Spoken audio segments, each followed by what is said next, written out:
Hey, welcome back to another episode of this week's Drop. Sidney Smith with my guy, David Greaves. What is good? What is good? We are every week trying to strive to be better and better. So hopefully we are getting there. Dave, what's good, bro? Good to see you. Yes, sir. Yes, sir. First topic, right off rip. Let's get into it. Drake sues Kendrick Lamar. You know what? I shouldn't say Kendrick. He's suing UMG, the parent company that's over actually both of those guys. So I wrote it down over here. I'm trying to see it. United Music Group. That is who he is suing. He is accusing them of, to me, it seems like a new age payola in a way, because he's suing them and he's suing Spotify. He's saying that they were in cahoots together to make sure that Kendrick got a ton of plays, doing certain things like the one that everyone keeps talking about. If you went in and you searched for certified lover boy, certified PD, that lyric of Not Like Us from Kendrick's song would actually be what got played. So he's saying this is why all the plays came for Kendrick. Wasn't that it was super popular. It was that there was a conspiracy. Yeah. Conspiracy. Drake is not conspiracy, brother. Yeah. They were conspiring. Conspiracy something is what I'll say. It's a conspiracy something. Yeah, we can't say brother anymore because that was not a brotherly move. No, yeah. Go ahead. You go ahead. Take it. The same company you work for that makes money when you make money. Yes. Is now going to be in cahoots to let you make less money. Yes. When my understanding is Drake catalog is worth more than anybody from, I think I heard something, the 60s, 70s, and 80s combined. His catalog is, so they want to diminish that. Right. So that you don't get smashed. Right. You stepped out there. You got smashed. Take that beat. Matter of fact, it reminds me of Ohio State, Michigan game. You got beat. If you don't want them to plant the flag, win the game. 100%. 100%. Drake, if you didn't want to win the rap battle. It was I think it was Torre. No, it was Charlamagne I heard say something along those lines, which was, nobody said you had to stop. You ended the battle because you chose to stop making music to try to keep coming back and battling back. It is a great point, and everybody who has wanted to take this shot at Drake publicly, and for those who never thought he was in the first place, it has been a great way for people to say he's not a real MC. Yeah. Or he's not really hip hop. Yeah. You know, a lot of people consider him pop. I like Drake music. Yes. I would consider him pop too. Yes. I never considered him hip hop. And this move of going and I don't want to say suing anyone because I think it's just I can't think of the case out. I can't think of what the paperwork, the action was actually titled, not necessarily a lawsuit, but anything where you got to go to court because you lost this battle. Yeah. Not Like Us was just a smash hit. Yeah. You can say whatever you want to say. And while I enjoy Kendrick, I'm not the biggest Kendrick fan. I couldn't get enough of Not Like Us, and I'm not from California. Yes. I made me want to crip walk. Oh, bro, I was going back slow motion. For us who are old enough, we were all crip walking back in the day when Snoop first, brought that shit to the scene. But yeah, it just nonsense that Drake would try to pull this. The other part of this, and Charlamagne brought this up too, and I heard other people speak about it, is that now you're accusing the same group of doing this against you when they were probably doing it for you at a certain point. And this is how you got this catalog and all the money. It seems to me, as a hip hop fan, suing is like calling the police. Like, what? Like, we just don't do certain things. Like, nah, bruh. You take that L, get up, come out, make your music. You're still going to make music. They still going to play. I forgot which hip hop old head it was. They said, when I'm in Target, I hear Drake music. Yes. Elevators, Drake music. You're never going to hear DMX. No. So that's the difference. You want to say hip hop light? Okay. It's definitely more of that. He makes music for that radio play. Yes. And for that everyday person, even your mom, maybe Drake may be your mom's favorite rapper to a certain degree, possibly. Nothing wrong with that. Nothing. That's your lane. Yeah. They say about Jay and when DMX came out, that DMX was taken away from Jay's spin, so that's why they didn't promote DMX as hard as they could. Yeah. But DMX still had his diehard hip hop dude. And that was DMX that said that. Yes. That he felt like Jay had done that to him. Yes. To a certain extent, which I don't know if that's true or not, but it does speak to the competitive nature of rap. Yeah. And being from New York, where hip hop originated in a lot of people's eyes, and being from Detroit and growing up watching people on the corner in Detroit or in the hallways of school, whatever, rapping and having battles, that's what you did. And it was who can get off the best, lyrics or whatever and make it ooh. And if you lost, you lost. You didn't go tell your mom about it. Listen, I've seen old dudes hip hop battling in the park. That's what they did. Yeah. If you lost, okay, you take your L, come back the next time. And it might have been the crowd. It might have been that you was whack. Yeah. But you still came back. If you truly were a hip hop dude, you came back in the next battle. Now, let me ask you this, though, because they were talking over the summer when they were going back and forth. And I sat down and just listened to each song back to back as they had been released. Because as much as I love hip hop, I'm just not. At that time, I wasn't keeping up with it like crazy like some people were. So let me go ahead and play all 7 songs of that time. And I was like, ooh, that was nice. Ooh, that what a comeback, and it was just going back and forth. Where were you at with it at the time? I thought, and other people were speaking about it, I thought Drake underestimated Kendrick. Yes, he definitely did. I think it was one of those sleeping. It's like the bully picked on the little kid. Because he thought he was just a little chump, and the little kid actually knew some martial arts and dropped him. Yeah. Because he came out first, and I was like, ooh, Drake, not bad. Yeah. Kendrick came back, I was like, ooh, okay, what's he going to come back with? And then when he came back, I was like, And then Kendrick was like, oh, I'm not done. Body slam. Yeah. And I was like, ooh, stop. And then he came out with something else, and I was like, you should have stopped. Well, and then you also have, if you're talking about defamation or any issues that Drake wants to bring up, Drake said a lot of shit in his songs too. And he said he fed him the information. Yeah. So how are you talking about defamation when you said you fed him this stuff? Yeah. You said you had people in this camp that you were telling this shit to so that he could do whatever. Shut up. Shut up. Go make pop music. Go make a record with some... I like God's Plan. Make another God's Plan. I like that. That was good. Again, I'm a Drake fan. Right now, if a Drake song came on, I'd probably be like, yo, that's tight. Whether he made it, somebody sung it, somebody wrote it down for him, whatever, his performance was well. Well, this is just like Drake a couple of weeks ago trying to talk shit to the basketball player. Yeah. Gosh, what was his damn name? He played in Toronto forever, and they were boys. And if he ever sees this, forgive me. But it wasn't until that basketball player had stepped quite a few feet away that Drake had some slick shit to say under his breath. You're not built for it. Again, you can never sell me on Drake being a thug. I don't care what he did. He tried and he buffed up and all the rest of the stuff. You're not built for this. I'm telling you, again, he's just, you can't go from, was it Degrassi? Oh, yeah, Degrassi High, whatever. To now, suddenly, you may walk with thugs, but you're not built for that. You're not built that way. I almost want to compare it to, even though I think he is a better rapper, because I don't think he has a bunch of ghostwriters. I don't think he does, though he's not my favorite person right now. Will Smith. Mm-hmm. You've never seen Will Smith try to get into a battle rap situation with anyone. It's just not his, again, that's not his lane. That's what I'm saying. Could you imagine when he slapped Chris Rock, I was like, what? Yeah. That took everybody. Oh, you picked the right dude. Because you never would have slapped some of these other comedians. I don't think so. You picked the one dude that you could get away with. And I'm gonna take it outside of comedians, and I don't have a problem with this. I'm on record that Will Smith, I used to be a big fan, but not so much after the slap of Chris Rock. But you had 50 and some other cats who and you're not running up on 50. I didn't see you run up on anyone else, and so that was always my big problem with Puffy's the same way. Like when I heard him talking about he was choking people and some, like I think he slapped Drake at some point in time. They had a problem. Okay. Again, Puff, you got a lot of people around you that gassed you into being, and that's the same thing with Drake, is you got a lot of people in your camp that's about that life. Yeah. So you feel like, oh, I'm about that life too.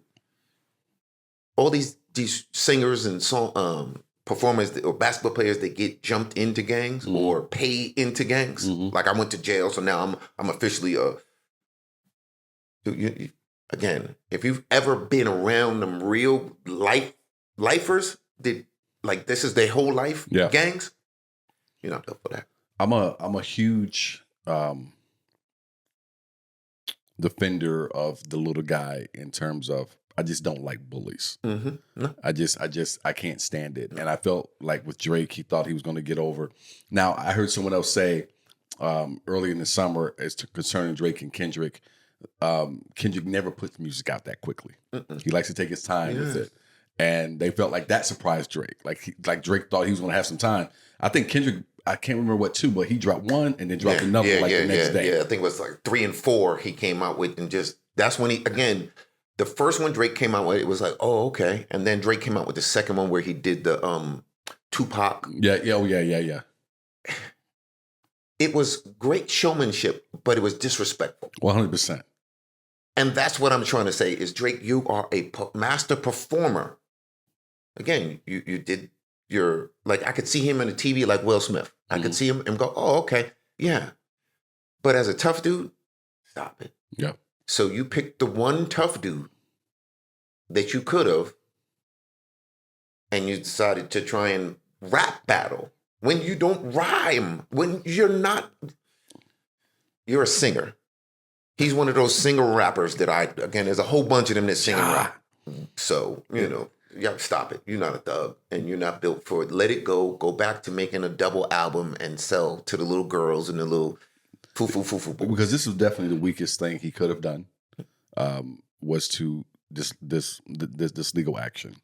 This was the absolute weakest thing. Come on, and again, dude. to make these accusations and then want people to think that let's say it's correct. Yeah. But then to turn around and think that this has never been done for you? Yeah, stop it. No. Again, Poppy Champagne. That's what my son and I, that's what we call it, Poppy Champagne. Oh, is that what y'all call Drake? Yes. Okay. My son is a huge Drake fan. Yeah. But even he was like, dude, I don't understand this. Like, at some point, stop it. Like, as a thug, that you trying to portray yourself as. Yeah. This big, now I'm suing? It definitely is, and it does remind me, and you touched on this, it reminds me of the guy at the bar, and you think you're about to take old boy's girl, drink or whatever, because he's smaller or he's quiet or he's whatever, and you find out, you get a little more than you bargained for. And I keep hearing about as many wives or girlfriends that he steals, he flies them out or he's in their DMs. Yeah. Yes. Dude, you a straight sucker. Yeah, man. But you want me to think you a tough dude because you DM my girl and she, come on, man, stop it. Yeah, I don't know. I wasn't even gonna touch on that, but that is a larger issue. It has to be a larger issue with his internal. Yeah. That you would seek out other men's wives, and like no one is above anything, and I'm not saying no one's perfect, but to seek out on a consistent basis, as I've heard the same thing. Yes, consistently. There's something wrong with you as far as your self-esteem. Broken inside, and you know, again, you caught the right ones, because not that I'm a fight, because if you flew my wife out or my girl out, bro, keep it. Mm-hmm. Again, make some mortgage payments, impress me, pay my house off, you keep her. I don't care.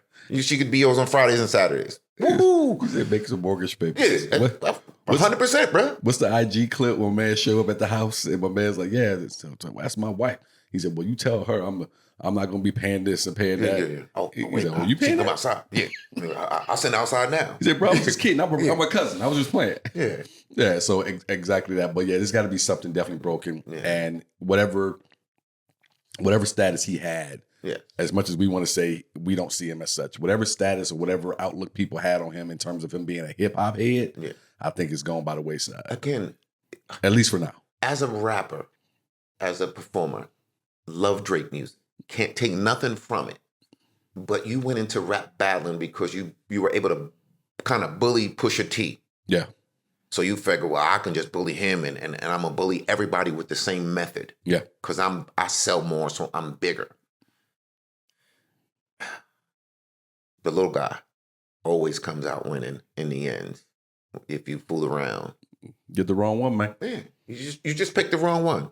Go back to make, and I think he came out with another album recently. He did drop something else. Yeah, I ain't heard nothing about it, but Kendrick just dropped something. That's probably why I didn't hear nothing about it.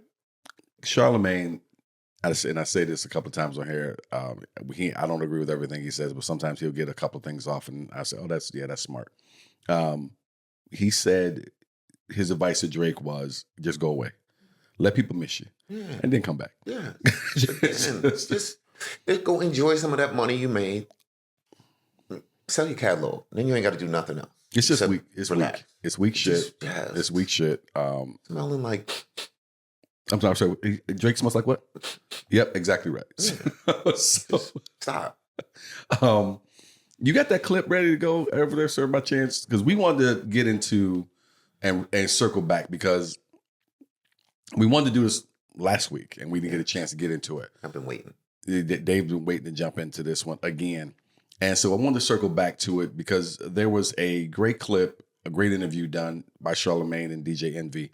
I can't remember which one of the female co-hosts was on, and it might have been Jess. I think it's Jess.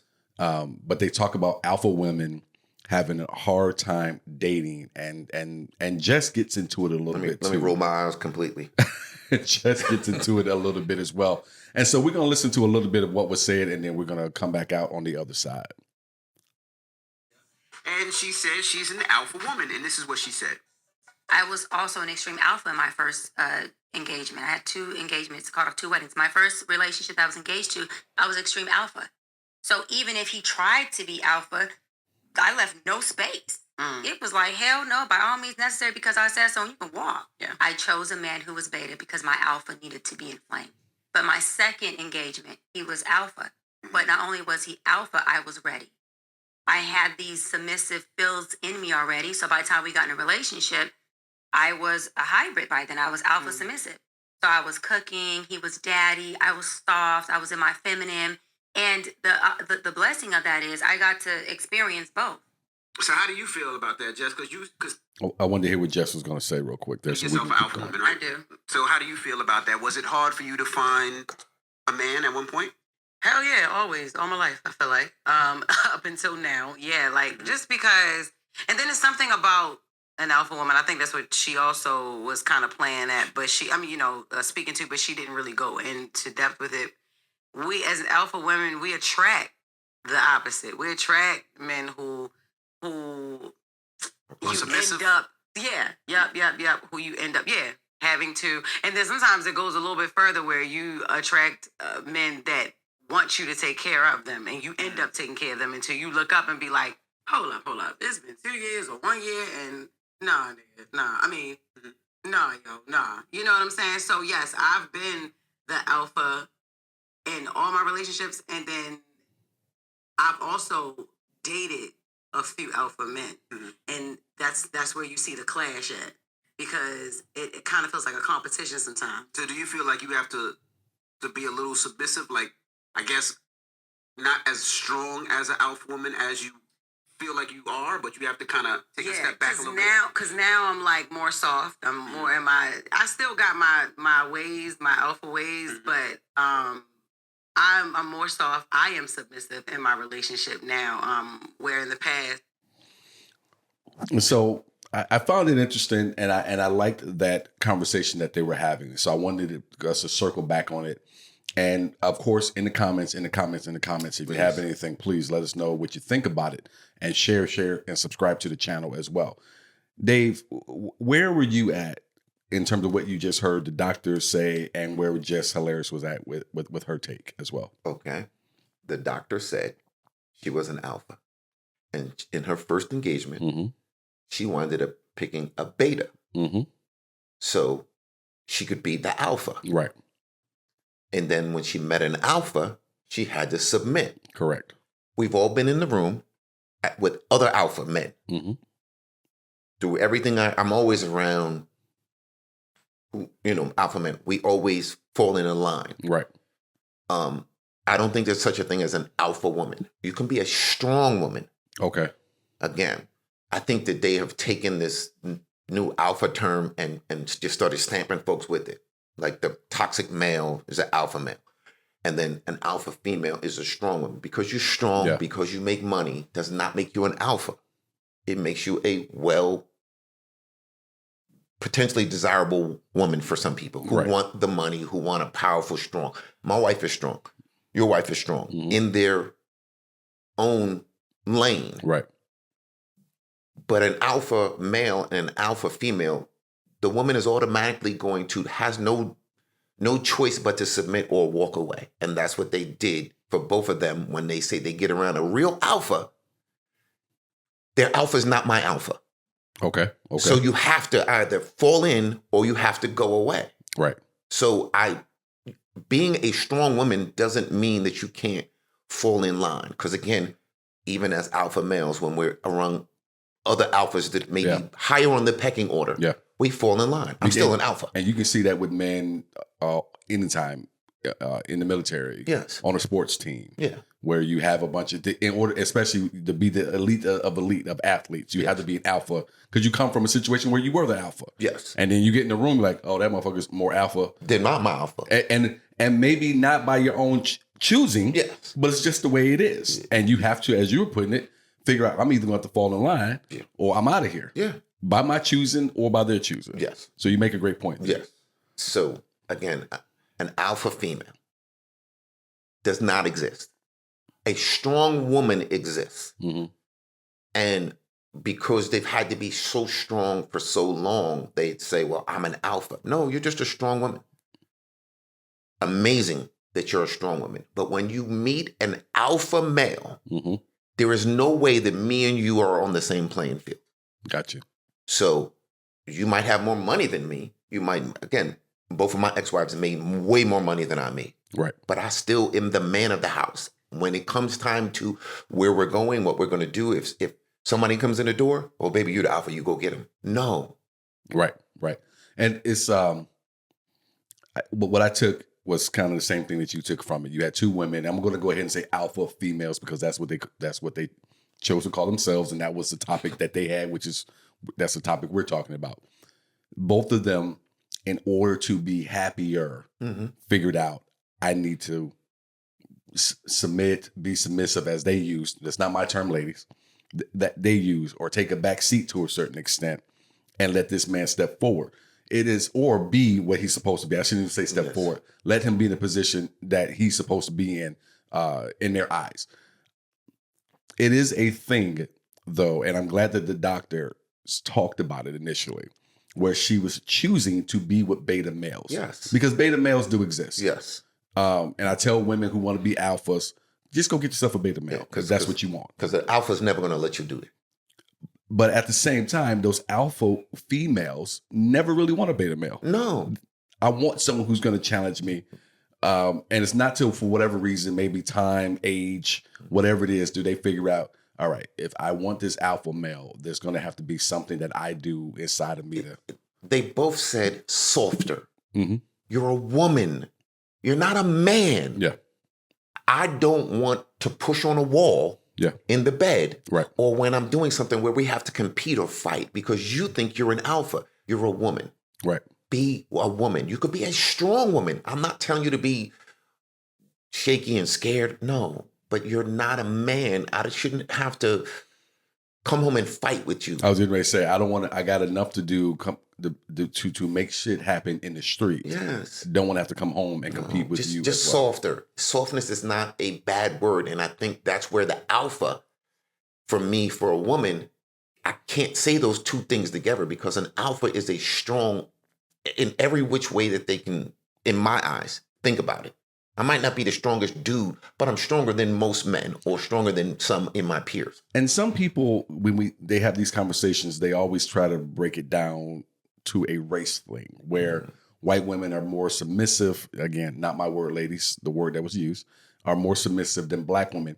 And I don't know if that's necessarily true. I've dated enough on both sides to say I've met some Caucasian women who are alphas in their mind and do not want to submit and want everything their way.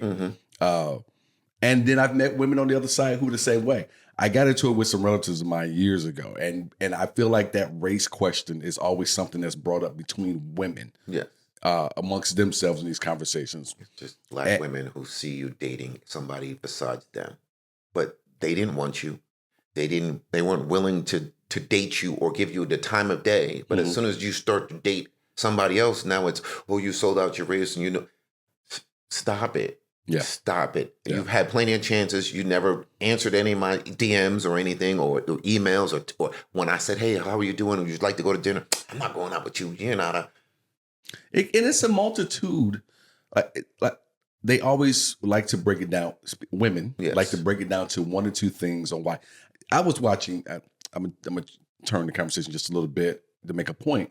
I was watching clips this morning on YouTube of the DOAC podcast, and he had on a woman who was speaking about the different studies that she's done on women and men, and what makes women attracted to a certain type of man and makes men attracted to a certain type of ladies. And a lot of it is genetic. Yeah. A lot of it is when women look at older men, they see a man who's probably at that point of his life successful and can take care of things. While men, our thing is we're always looking for, even when we don't know it, we're looking for someone we can procreate with, even if we don't really want to. That's why the shape of the body comes into play, and all these other different things.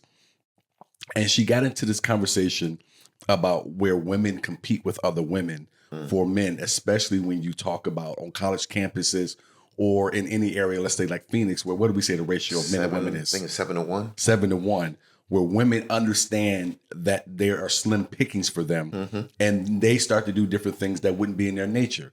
Maybe they start to do things where they become a little bit more promiscuous sexually because they know they got to do what makes a man happy.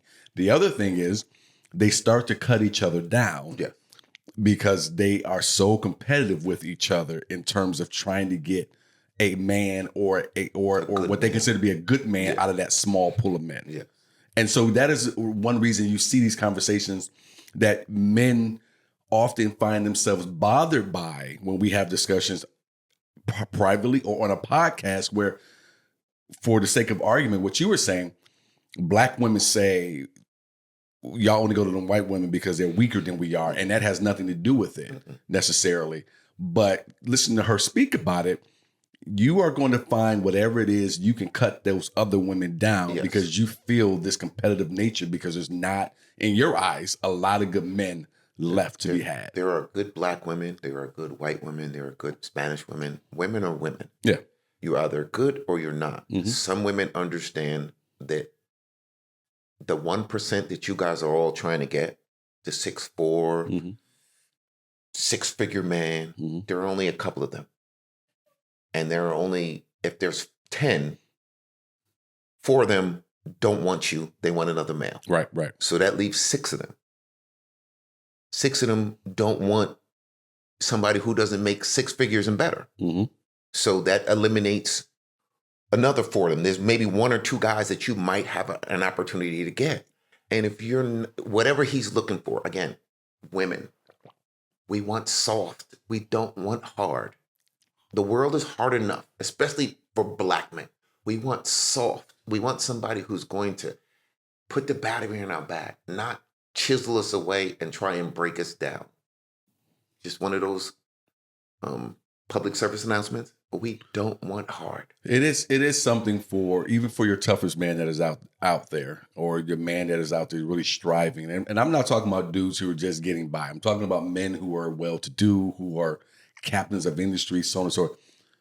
You make a good point, because even that man, especially if they came from a household where the mother was a supportive woman, you know, like I always tell people all the time growing up, my mother used to always tell me, you can be anything that you want to be. And as you always like to say, words have power. And so I grew up believing that. And I walk around now believing that. And so I would rather have a woman who believes that, hopefully, like I believe it, believes in me in that way, the way my mother did, or at least will fake the funk enough to know enough to say, let me go ahead. That part, to know enough to just, like, we always joke, just shut up sometimes. That's all I want you to just shut up. If I made a wrong decision, I'm going to get it. I'm going to figure it out. Believe in me enough to say, you got it, and not try and take control of the situation. Because then you don't have faith in me. So my alpha, that's why alpha women pick beta men because they can control the situation. Because as an alpha, I'm always going to step in the lead. I'm going to take the bullet first. Well, and Jess was getting to something that I love that she was getting to it. And I'm sorry we cut the sound a little bit early, but you guys can go find the clip on YouTube if you want to hear more what she says. But I love the fact that she was getting to the point where, okay, I figured out I need to step back. I need to do this so that I can let him be who I want him to be in terms of a man. Because you guys do, because I don't say you guys, she was seeking out. But that's what they're doing when they're looking for a husband or a mate. You're looking for a man that is going to take control, and so you don't have to grab the steering wheel. Maybe some are not. And if you're not, then you're not looking for an alpha. Yeah. We both can't drive at the same time. Yeah. So an alpha drives. Yeah. I call my wife a passenger princess. When we go anywhere, I already know, open the door for her because she's going to get in the passenger seat. But I also like to drive. Right. So again, I can't say all men, but most men, and I consider myself an alpha, that I know and that we speak to. I don't want a woman who's going to try and be in charge all the time. Right. Then you don't need me. You need somebody who's going to let you drive. And that's the other part I was going to bring up for the argument's sake for women out there who've listened this deep into the conversation. Yeah. As an alpha, I do believe that as an alpha or any good leader, you have to know when to lead and when to step out of the way and let someone else who may be more knowledgeable or something take the wheel, to use your terminology. You know, with my marriage, there's some things that Tamara knows and she's better equipped to deal with. And I will hands I up. do the same thing with Jamie. This is, if there's a phone call that has to be made to somebody business-wise, you make that phone call. If I need to book an appointment, you put your white girl voice on and make that phone call. Because me talking, I'm going to get frustrated and irritated because I'm on wait 10 minutes to ask you the same question. Right. What's your birth date again? I told it to you from the beginning. I always, when I call the office, I know it's a doctor's office. Birth date, name. Birth date, name. Well, what's your birth date again? I'm typing it in. You weren't listening. Right. You were listening to talk. Right. It is, and you're absolutely correct about that. So I think in every relationship, people come to it with their strengths and their weaknesses. And any good leader, sports, business, relationships, understands what his, and I'm saying his because I do believe in alpha males taking the lead role. He should understand what his weaknesses are. You say alpha, just as a man, you're supposed to be in charge. I'm trying to make room for everyone who's watching. Yeah. All right. The betas, this might not be the podcast for you. Sorry. We're going to rename the podcast, not the beta podcast. Yeah, listen, I'm okay with that one too. This is probably the topic where you get your feet are in cement for sure, more than any other topic that we ever had. Listen, we could talk about a whole bunch of other stuff, and it could be fluffy and cute, but alpha women and women being in front of men and thinking that how much strong, you're not as strong as a man. You're, again, just with the swimming dude who was a scrub swimming with the men and then became the number one women's swimmer. Yeah. Just physically, we're different. Again, you might be intellectually smarter and great. If we're doing that thing, I'm going to let you go on and do that thing. But in the household, go clean up this, go do that, go wipe this, cut it out. But I look there. But there are men who enjoy that. Yes. So you just gotta go get them and be happy with that for as long as you're gonna be happy with it. The first initial is a B. But I do like when women get to whatever point they get in their life and they say, you know what, I've had enough of trying to run the show. Let me take a step back. Like the one doctor, she said, he was daddy. And you could be an alpha in your work environment. You could be an alpha 100%. In certain parts of the home. 100%. I'm not knocking you, but I don't even want to say alpha. For me, you're a strong woman who's doing her job to the extremes that you do. Amen. I love it. I champion that. But when in order to find an alpha male, you have to fall behind, and you could be alpha B if that makes you feel better. We did get to a point where alpha, using it along with the word male, you right at the beginning, you said it was a toxic male. That was the thing that came out, was that alpha male's a toxic thing. Mm-hmm. Yeah, we got to it was just bananas crazy when we got to that point. Yeah, I can't do the other thing. I've never been able to do the other thing with the strong women. Like, my mother's a strong woman, and I understand, without going into all of her business, why she had to be a strong woman. But she's not an alpha. She's just a strong woman. It doesn't make you an alpha. And the only way you know you're an alpha is when you're around other alphas. Yeah. And again, we say there's an alpha pecking order.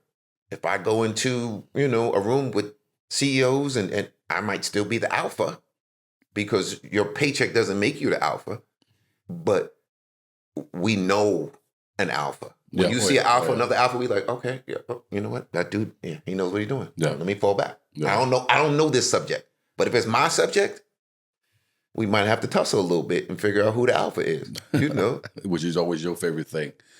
Joe Biden. Joe, old Slappy Joe, as he's been called over the years. Yes. And I'm not going to try to denigrate this 70-something-year-old man. I'm going to try not to for this topic. But Joe Biden has said he will be pardoning his son, Hunter Biden. You and I talked about it a little bit.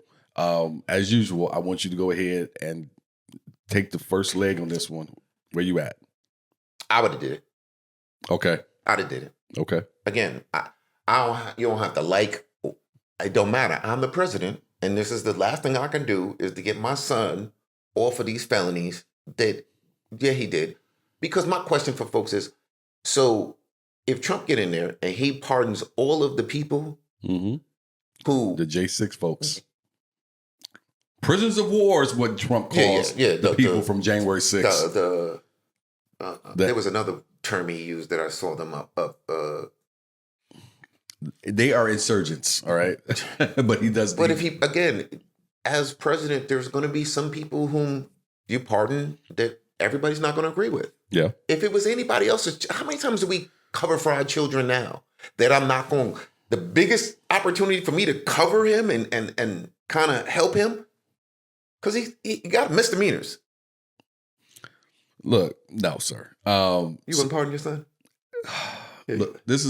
I'm torn on, and we're not gonna make it about if he was my son. I'm gonna make it about this is Hunter Biden, and you touched on it, but you glossed over it. If he ain't do all of that shit, he did a lot of that shit. Yeah. Again, he was high when he filled out and again, he filled it out illegally, but. Look, but anybody else wouldn't have been. The concern is that they're going to go not just after him for the things that we know about now, that they're going to go back even further to the Burisma stuff, the stuff where he was throwing his daddy's name around with that company and doing different things over. Look, here's my biggest thing, and my mother, who very rarely, my mother and I have talked about politics twice within the last 24 months. Once when Kamala got not nominated, and my mother said, I'm not sure if I'm gonna vote for her. My mother was like, I might stay home. And I try to talk her out of that because I don't know people's business. You do what you want to do. I don't know if I did or not, but we talked about that. But then she just texted me this morning and said something along the lines of, I can't even read it. She was happy that Joe did his son pardoned his son. Trump wasn't going to do it. No. And I said to her, well, I'm kind of in the middle on it because Hunter is a real piece of garbage. Yes. Blah, blah, blah, blah, blah, blah. My mother never replied back to me. Of course not. What she did was she copied and pasted the text she sent to me, and she posted it in the family text thread. And then my sister and my brother, I think, both jumped on like, yeah, we're with you on this. So I think she was just looking for someone to agree with her. She wanted some support to let you know you was tripping. Because, again, it's still his son, Sid. Again. And if I knew that the next president would be like, you know what? For the old president, I'm going to do this for you. I'm going to throw you a little... But Trump wasn't going to do that. No, he wasn't going to do that. I guess what I wanted to say, one of my biggest issues with Hunter is everything he did. Yes. And that they trying to pretend like he didn't. A long list. But my biggest is that he had an affair on his wife, which I'm not ever going to throw a stone at somebody for that because that's human nature. But you did it with your dead brother's widow. Yeah. Yeah. What kind of dirtbag is Hunter Biden to be sleeping with your dead brother's wife? Yeah. Well, they are from West Virginia, right? No, they're Delaware. They're from Delaware. Same difference. Right next to each other. They're from Delaware, even though Joe likes to pretend like he's from Pennsylvania. Yeah, bro. It's all in that little triangle there. West Virginia, Delaware, Pennsylvania. The other problem I do have with it is that, one, you said you wouldn't pardon him. Two, you guys, the Democratic Party, including Joe, have tried to play on the other side of this tennis court for too long from Trump, where Trump was saying that the DOJ was political, that they would just go after people for their own reasons, and you disagree with it staunchly until now, where when you put your letter out saying why you're pardoning your son, you're saying you think your DOJ played politics too much, and that's why they went after Hunter. Yeah, you should have just did it and said it was my son, so I did it. You're leaving the doorway opening for the orange dude to continue. Not that he needs it, but now you've lost all footing on this argument. Yes. That I agree with you on that part 100%. Sid, that if you were going to pardon him, just pardon him. But you put out the statement, so you made it seem like, well, wait a minute, maybe they are. Mm-hmm. And if they're not, then why would they do it for him but not for? Yeah. So that was the black eye part of it. Again, the statement should have just shut up and ate it, because again, you forgot that you said you wasn't. He could have said, "I forgot that I said." And I can't beat him up on the family thing, because as I was reminded this morning watching some things, Trump did it for his father-in-law, for Jared Kushner's dad, whom he's just now nominated for the ambassador of France. Go get that. You were just in jail, and now you're going to be out, and you're going to be put up as an ambassador. And then Clinton did it for his half brother. Yes. That's when I remember. I forgot that. Yeah, we've seen this done. Presidents do this for family members before. I do have a problem with it whenever it happens. This is just the most recent time that it's happened, and I do find Hunter Biden to be just a real piece of garbage. Because the second dude. You talking about Jared's dad, Kushner? No, the other one. Roger Clinton? Yeah, he was dirty. He was dirty. Yeah. He was a dirty dude, just like Biden's son. Yes. I don't know enough about the Trump's father-in-law to really speak on that one, but I know what I understood from reading about the Clinton. Mm-hmm. Roger was a piece of work. Yeah. So, and I think he's dead now, so I don't want to speak ill on the dead. And Hunter is a real piece of work. Yes, he is. I believe everything that they're saying he did. Oh, my dad. I talked to my dad for you.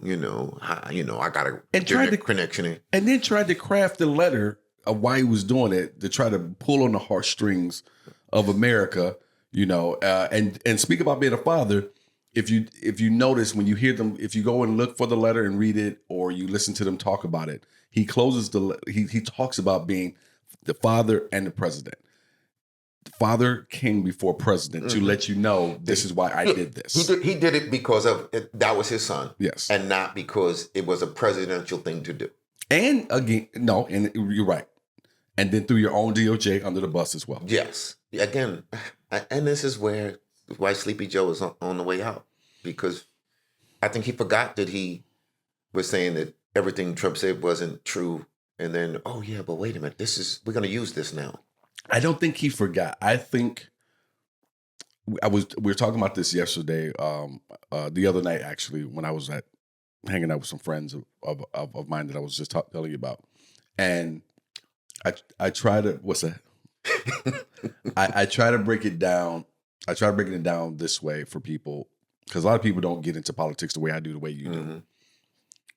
If you've ever been in a courtroom, and a lot of us have, even if you don't want to admit it, if you've ever been in a courtroom and just sat in the back, whether you were there for yourself or you were there, to support someone, or you just got a traffic ticket, whatever it is, in between cases, the prosecutor and the defense attorney, they talk like they went to school together. They're buddies. They hang out. What's going on? Golf. Yeah, we're gonna play golf. Or you gonna be at the country club later on? When it's time for the next case and everyone goes back to their own corners, then they're back. They do battle again. Mm-hmm. That's the same way I see politics, and I think I think that has been revealing itself more and more and more. We talked last podcast about the Morning Joe. Mm-hmm. Yeah. Where they went after Trump, compared him to Hitler and so on and so forth. And the minute he wins, they go straight to Mar-a-Lago to kiss the ring. Because at the end of the day, this is all about all of them making money or doing what they're going to do, and then trying to keep us at opposite ends. And I think we're going to fall for it less and less as the years and the cycles go. I think as the more we mature and the more that if you're analyzing it and looking at it, you realize that we always say it's about class and not about race. It's strictly about money. Mm-hmm. Either you got 7 figures or you don't. Yeah. And if you don't have high 7 figures, you're even in a smaller group. Yeah. Because the billionaires are billionaires. And they I don't care what they say in public about who they support. Behind the scenes, there's chessboard parts moving that have nothing to do with, it's about green and not about white or black. Well, they're getting to the point now when you look at what's happening with this cabinet that Trump's trying to put in place, and what Elon and Ramaswamy and the rest of these guys, what they're doing. They're showing you we could care less about what you even think. Yeah. Because I was talking to Tamara recently, and she was saying something about Elon was this, that, or the other. And she wasn't wrong. Mm-hmm. But what I said to her was, he's the richest man on the planet. Yeah. And I said, is he wrong for saying and doing? Absolutely. But Tamara, if I made you the richest person on the planet tomorrow, the stuff you would say and the stuff you would do, even if you're the greatest person, what you gonna do to me? Yeah. Yeah. I can do whatever I want. Yeah. But we talk about this when it comes to entertainers, that when you get told yes, yes, yes, yes, yes, you don't understand no, or you don't have any stop signs. Right. And when you're the richest man on the planet, you have no stop signs. Who's stopping you? You said whatever you wanted to say, and then now I'm with Trump in the White House. I got in a meeting with him and the Senate cabinet, the Senate and the House of Representatives. He sat in on this meeting. Yeah. And I don't have a real job in the government. Yes. But I'm in the middle of it all. So it's a strange thing, but I understand people out there, and I knew you were going to side with it because you have sons, you have children, you have 2 sons and a daughter. So I knew you were going to side with it. And I'm not against anybody out there who has a child who say, I'm doing everything I can to protect my child. So I can see it from that point of view. I just don't like Hunter Biden. That dude's a real piece of shit. Yes. He made it hard to go. Like, I'm sure Joe was like, man, I don't want to do this. This is going to be a problem. But it's my son. You slept with your dead brother's wife. And that was Joe's boy. Bo Biden was that was a good son. Yes. Yeah. If you want to measure the two, that definitely and that's the son that brings him to tears in a good way. Yes. As opposed to Bo was Abel, Hunter's Cain. Yes. Perfect example. If you're not, and if you don't know what I'm talking about there, if you ever seen the movie The Good Son, Hunter is Macaulay Culkin. Yes. And Bo was Elijah Wood. Yes. In the movie The Good Son. Yeah, perfect. Yes. Movie. I went back and just to double check on some research before we talked about this topic, and I found this newspaper article. I wish I could give them credit, but when everything came out, his daughters, Hunter Biden's daughters, found out because they saw text messages in Hunter's phone. That's how they found out that he was sleeping with their aunt. And come to find out, I believe that his wife at the time had already known about it, but was trying to protect the daughters. So everybody knew. And so when when Hunter talks about it, he says, I believe that she and I were just trying to keep the memory of my brother alive and find this. And same face you made is the same face I made. Brother, there's a million different ways you guys could have.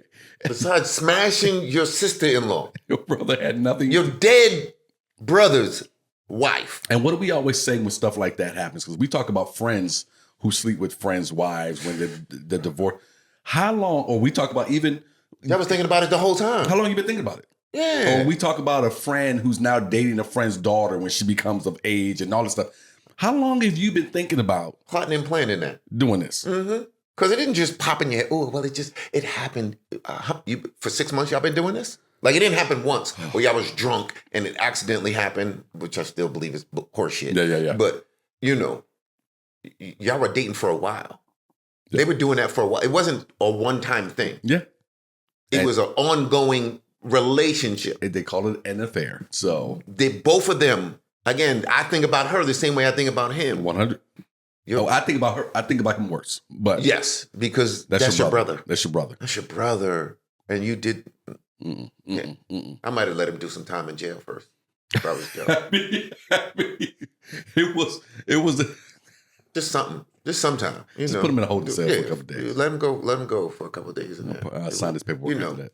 24 hours scared straight, maybe. I think he's a real. Because again, I think he's going to just keep doing dumb stuff. Piece of guy. 100%. And then Joe brought up, he's been clean for 5.5 years. I don't believe that either. Who cares? I don't believe that either. I don't believe it. Yeah, I don't believe it either. I don't believe it. He's just. Again, I think that sometimes we use the I'm an addict crutch way too much. Mm-hmm. I'm not saying that it's not a real thing. I'm saying that sometimes you got to want help. And I don't know if he truly wants help. The help that he needs. He doesn't want to get in trouble, but I'm going to keep doing dumb stuff. Look, I don't know if he's still using or drinking or what he's doing, but what I didn't like that Joe used that part of it as well in the statement. Just I would prefer, I'm going to pardon my son. That's it. Open, shut. Yeah, done. That's it. Because I'm the president. I don't need to explain. I don't need the father, then president. I hope the American public understands. We don't. Because you don't. We don't. I do, but I don't. Again, it's your son, so I get it. That's it. I did it. Y'all ain't gotta like it. I'm out. You ain't gotta worry about me. I'm never gonna be president again. Right. And in another 2 years, I'll be up out of here anyway. Wow, 2 years? Sleepy Joe going to sleep. Yeah. Okay. Listen, he going to sleep. He need to go night and just keep going to night. So we don't have to think about him anymore. Then Trump won't be able to talk about him in such visceralness because he'll be passed on. Okay, let's move on. So Thanksgiving weekend. I don't know what everybody else did, but I know what I did. And we'll get to some of it, but I did want to get to one part my wife and I always enjoy doing.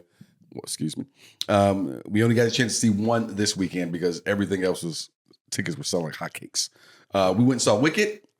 If you have not seen it, if you're a fan of musicals, you got to go check it out. It was absolutely amazing. It's so well casted, so well done. I took my wife to see that for our 1 year anniversary because 1 year is supposed to be paper. So there you go, tickets. Took her to see that, and I wanted to see how that would translate from the stage to the screen. If you're a fan of hell, you know what? If you're not a fan of musicals, you'll still enjoy it. The voices are powerful. Ariana Grande, she is so good. Mm-hmm. Her voice is so great, and she was so good as Glinda. Galinda, and then I can never think of the black woman's name off the top of my head. And she's phenomenal as Elfie in the film as well. I can't remember her name. Yeah, and just beautiful woman and great in this role. If you can look good with green skin, you're a beautiful individual. So I'm not quite the musical fan. Okay. I do enjoy a real musical because the last musical movie that I saw was The Joker. Oh my goodness. Well, I can't get that time back. Bruh, everyone's has been shitting on it. Oh, it was horrible. And I'm so glad because it saved me. Yes. Horrible. Oh, Lord. But I heard that, on a side note, that the director who directed the first film and this one was disappointed because he wanted people to hate the Joker in the first movie, and they fell in love with the Joker. So that's why he made this movie, so that you would now hate the Joker, and all of the Joker would be dead. This is my understanding. This is what I heard through the grapevine. Okay. I don't know if it's true or not, but he did a good job. Did a good job. Well, I think the first Joker, not to get too far because we'll come back, but the first Joker, let me just say this. I don't know how he thought people would hate the first Joker because the first Joker spoke to the everyday person, in my opinion. who's losing their mind and things are happening and you're dealing with your parent or you're dealing with the world or you're whatever. I don't know how he thought people would. You can relate to that. People could relate to that. I won't go out and do what the Joker did. Yeah. But what was it? It's a Chris Rock bit. I'm not saying he should have hit her. Yeah. Or but killed I understand. her. But I understand. You know, Yes. that whole thing. And maybe as the director, I can't remember the guy's name, and maybe he's done other films, so he can't relate to that. Right. And sometimes people say things and do things that you can't relate to. Like, I thought this was going to be great, and you're like, what? Yeah, maybe. Why did you think that was going to make sense? You know. Well, that Joker 2 came and went, and I was such a big fan of the first one. Yes. I wanted to see 2 until I heard from you and everybody else. Right. Don't do it, bro. It was one of the worst movies. It's probably like number 5. I think G is actually the worst movie I've ever seen. Oh, G? Yeah, G. yeah. G. Oh, the worst. It'll pop up on BET Plus Yes. every once in a while. And every time I see it come on, I'm like, how is this still like it's a Tubi movie? Worst. Yeah, but you know what? G is not good, but you could almost get through it if you wanted to watch it. If there's nothing else up. I've tried. You shutting it off and going to sleep? I've tried. Old Girl's fine too. Yes. I came out. But it's so hard to swallow that one. Well, check out Wicked. Yes. Again, absolutely phenomenal. We were in there. When we walked in, there was a bunch of kids in there, and I looked at Tamara. I was like, oh my God, this is going to be just. Because whenever you go to a movie, in my opinion, because I'm not someone who enjoys other people's children, generally speaking, you kids are going to talk through the movie. Mm-hmm. They're going to try to sing with every song, and it's going to ruin my time. That they didn't even pay for their ticket. So they're going to ruin my time. But these kids were fine. They sat and they listened, and they got it. They got the movie the way it's supposed to get it. I had the privilege of taking my grandson to see Moana 2. Uh-oh. And pack full of kids, I bet. Yes. We had the little Delilah over there dancing. And I was like, oh, look at her, that's cute. Sit her ass down so we can watch the movie. And she got up on every song and was like. So, besides that, it was really a good movie. It was cute. It was cute. It was. I have not seen the first Moana, so I can't. You got to see the first one. Moana's like a child classic, you know. It was good. Okay. I think the first one I thought was better because it's the original, and then they don't very rarely do they make a number 2 that's better than number 1. But yeah, you don't see that often. But it was good. So worth going to take the kids to see if you have not. Definitely, they'll enjoy it. Again, they say kids' movies make more money than anybody else. Well, I would have to say that that's true because all we see is a ton of movies popping up for kids, whether it's from Disney or DreamWorks. Who else am I missing here? They're Pixel and all the rest. Pixel, thank you.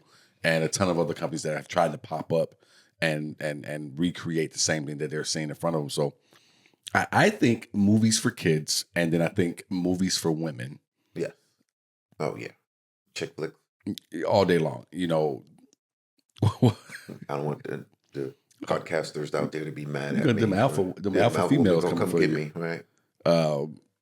Yeah, those movies do absolutely phenomenal. It's one of the things that I try to pay attention to when I'm trying to figure out what I'm gonna write next or produce next or whatever, because you want that dollar. Yes. I'm sorry, folks. It's art, but it's also business. So you want that dollar Cheeks as and well. seats. And women, but even with stand-up comedy, you see that also that most people who are at the show, if they come solo or a group, is going to be females. Yeah. Women will come as a pack, 100%. And men, we come as individuals looking for the pack. Yeah, but you don't even see that often. You don't see a lot of guys come to a comedy show by themselves. You won't. It's very rare when you see. I'll look out from the stage and see, oh, there's a table with 4 or 5 dudes. Mm-hmm. Not. No. Doesn't happen often. No, not to a comedy show. And most of the time, if a guy is there with his lady, more often than not, it was the woman who said, I want to go see that. Yeah. Or go see them, or whatever it is. Unless you're an alpha and then you say, we're going. Look, even my brother said to me for the Michigan Ohio State game, I was coming out of the movie theater. We went and saw Wicked at like 10:30 in the morning. And the game came on, I want to say noon our time or something, or maybe noon something like that. East Coast time. And when I'm coming out of the theater, first thing I see is a TV screen above the bar, and it has 19 seconds left, and I can see the score, and I'm already clapping. People are looking at me in the lobby like, "What's wrong with this fool?" Mm-hmm. And I call my brother, and he's like, "Yeah, we won." And I said, "Yeah, I missed the game. I took Tamara to see Wicked." He goes, "What is wrong with you?" And I said, "You have a wife just like I do." Yeah, yes, yes. So that's all you can kind of do. Just get, all right, yeah, I can see your point. I dig it.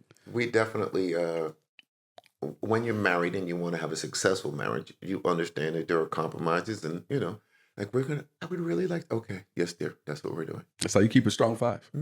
Yeah, listen, you have to compromise. There's some stuff that I'm like, no, we're not doing. No, absolutely. You're not gonna come do karaoke. Nope, not doing karaoke. I thought about it at the wedding that I went to in California. What happened? They had karaoke at the reception. Yeah, okay, it was amazing. Okay, and then this lady got up there who really sang. Yeah. And I was like, oh hell no, because I can't hit a note in the shower well. Yeah, so I know outside the shower it's Well, yeah, but here's the thing with karaoke. I tell people, anytime someone pops up and can sing, that's just a surprise. No one comes to karaoke expecting to hear anybody who can sing. Yeah, but when you don't sing well, and other folks they do this. Yeah. I sing karaoke. Like there's people who sing karaoke that aren't really good, but they sing it, so they know how to do it. And then there's those who see the screen and we're trying. What is that word? Oh yeah. And you're all that's not for us. Before we get out of here, I did want to touch on something. You and I were looking at the clip. We're not going to have a long discussion. Not about her specifically, but I did want to say this because the older I get, the more I don't know. I think my heart opens up a little bit more to people who are going through certain things because I hope that it doesn't happen. What are you making that face? No, go ahead. Because I hope that someone would be kind or think kind things about me if that was me. Mm-hmm. And Wendy Williams, now they were talking about it on the Breakfast Club again. They were speaking about her being incapacitated. Mm-hmm. A lot of it due to dementia that she has now. And there's one thing that I've always thought that I was before I could ever run fast or dribble a basketball or anything. I was always a smart kid. Mm-hmm. I always got good grades, and I've always excelled at that. And I feel like that's something I excel at even now as an adult. So that's always been something that's been special to me. And I always want to, Lord, don't get this wrong. I love having the use of my legs and everything else. But the one thing, my mind. Mm-hmm. And to think that this woman who was so powerful and so well thought of, and not liked by some people, but so well thought of and crafted a career the way that she had, for her to be in this position now, I pray that she has people around her who actually care about her and not the money that may be left in the bank account. Yeah. Again, I'm a New Yorker, so Wendy was big. Yeah. She was the it, and she said some stuff that you either agreed with or you didn't agree with it, but you always turned to watch it because she was going to drop some stuff that you were like, "Ooh, okay." Mm-hmm. And now you start to see a lot of the things she said early on are coming to fruition now. Right. But just to be in that state, as you say, to not have control of your mind and maybe your body, just to be, at such a, because she's not that old. She's not older than me. And have dementia. Yes. And it went extremely fast. Yes. So that's even, more disappointing is that it went from like 0 to 1,000 in weeks, months. Yeah. Because she was just diagnosed maybe, was it a year ago? Or was it earlier this year? I want to say like a year ago or whatever it was. They started doing that documentary, I want to say. So I think that's when people got she started to. So maybe before. 2 years? Yeah, so maybe 2 years. 2 years to go from where she was saying some stuff and it might not have all been coherent, but some of what she said made sense to not being, man, Lord, I have to put some prayers up for her. Yeah, and that was what I want to say. I just want to, not that she knows me or anything, but I was talking with someone over the weekend and I said, you really start to feel your mortality when the people you grew up watching start to pass away or have these conditions like Wendy Williams and the dementia. You start to get a real taste of where you are in your life. And man, how much longer do I have on this earth? How much longer do I have I pray with all of my faculties while I'm still on this earth? All these different things start to flash through your mind. I was just talking with one of my friends, and Denzel said he has 6 more movies, 7 more movies. Mm-hmm. And I was like, man. But then I realized that he's 70. 70 years old, bro. And I'm like, oh, I get it now. Because as I get closer to that age, I'm like, yeah, the body's starting to wear out. And, you're starting to be not as enthused at doing movie projects or doing anything. I think it's some of that. And this just flashed in my mind. I don't know why, but it just did. In terms of Denzel, because the same thing, Tamara and I were talking about it last week. He's only 5, 6, 7 movies he's got left. I think a couple of them more. Yeah. He's going to do a couple of more Shakespeare projects and some other things. But how much does the Bruce Willis thing maybe affect his decision? Yeah. If you saw Bruce at the end, like he was making movies left and right. And I was like, why is Bruce in this movie? Why is Bruce in this movie? Because he knew he had this. And and they're feeding him lines. Yes. Like he can't remember anything. And he was just banking money. Yeah. And I was like, oh, okay. And somebody else did it right before Bruce did it. So because Bruce and him are probably in that same category of age. Yeah. Bruce has got to be about 70 years old. Yeah. So to again, for Denzel's point is like, I've done enough. His catalog rests by itself. Oh man. So he doesn't need to, but am I just going to keep giving and have nothing from me? Is what I think about when I hear him say, well, I'm doing this, and that, and then I'm done. I'll direct, but I won't be in front of. Yeah, because the career he's had, and you think about the first thing I remember seeing Denzel Washington, and not to say that was the first thing he was in, but the first thing that pops in my mind was being 14 years old, and our history teacher took us to see Glory. I think that was his first major. And I have to look it up. But that's the first thing I saw Denzel in was that, and loving that movie to this day. I think it's still one of the greatest movies that has ever been made, given the storyline and everything that they talk about in that movie. And so fast forward from that to again talking about what we said before, watching this man my entire life from the early teen years to now, to he's 70, which I would have never guessed or even thought about. And then hear him say, I've only got X amount of movies left in me that I want to do. Not I can't do. I just want to do. And this is just the stuff you start to think about. You just don't know where you are in terms of life sometimes because we get so busy until you just start to see people. Yeah, not here anymore. Gone. Such and such passed away. Like from my old job, every once in a while I'll see on Facebook a funeral for this person and that person. And you're like, man. Yeah. And for me, when it's people in my age group, then I go, oh, wait a minute. Wow, that's like 3 or 4 of them in a row. Yeah. You go, again, never thought I would make 18. Then 21, 25. Right. And now to be like, oh, we pushing the 6-0. Like, what are we going to do for the 60th, or 65th? But then you're like, well, I might not get to 65. Maybe I need to do something for the 60th. So again, if you for next year, you be in that big nickel. That'll be cut out of the podcast. Yeah.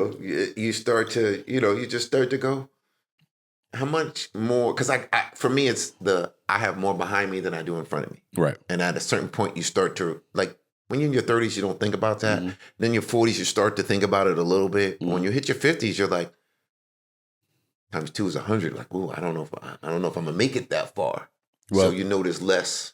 Well, if the numbers hold accurate for my family, I still got more time in front of me than I have behind me. So we'll keep our fingers crossed on that because who knows? Yeah. I may be the one that turns the tide. We had a run till Sidney jacked it up. Now all my brothers and everybody is shaking their boots. Because you always hear somebody say, "Well, my mother only made it to 40-something or 50-something, and then they died." Yeah. Well, both of mine are in the late 70s. Yeah. So I'm. Yeah, my grandparents and great uncles and all of them well into their late 90s. Okay. I got a great aunt. I want to say she was maybe 101 or somewhere around good there. Old genes. Oh yeah. So that's what I'm saying. That don't let me be the one to turn. Yeah. No. Turn it. My mother is how old is my mother now? 60. Yeah, she coming up on it. Yeah, so don't get in trouble. I know. You're almost effed up there. So she's got a lot of years ahead of her. But you know what I did think about, though, when I was home? I didn't touch on this a couple of weeks ago, but this was crossing my mind. I know we're venturing off here a little bit, I know. When I was home and I got to see my mom and things like that, a thought came back to me, which was, man, I'm not only, and I talked about this over the weekend, when you grow up in a black family and you're the kid who's smart and people think you're going to do, or you're the athlete and people think you're going to do whatever, you feel almost this weight of I got to do so I can do for. Yes. And I almost forgot about that a little bit. But a lot of me, why I do what I do is obviously I want to provide the life that my wife and I have now and even more, but I want to provide for my mom. I want to be able to do when she is to the point where she can't live alone. I don't want to have to figure out who she's going to live with or pray that we can put her in the best senior care facility that we can, that type of thing. I want to be in a position where this is nothing. This has already been thought about, and this has already been planned out. And here we go. Let's roll with it. She looked out for me when I was, unable to do for myself. At least I can do is do for her. 100%. So again, you say legacy, bro. This is that legacy thing of well, when I get old, who's going to take care of me? And if I don't take care of my mom and dad, then I might be in the same position because you are what you teach. That's what's up. That's what's up. Great way to end. Again, Wendy Williams, praying for and praying for anybody else out there who may need it, man. Yeah, this holiday season is a rough one, and remember that. Love on your family and friends because a lot of people are having it hard. Yeah, and it's so cliche, but you don't know what other people are going through. Everyone's trying to smile because it hurts too much to cry. Everyone have yourself a great rest of your week. Yes. We will be back next week. Thank you guys for joining us.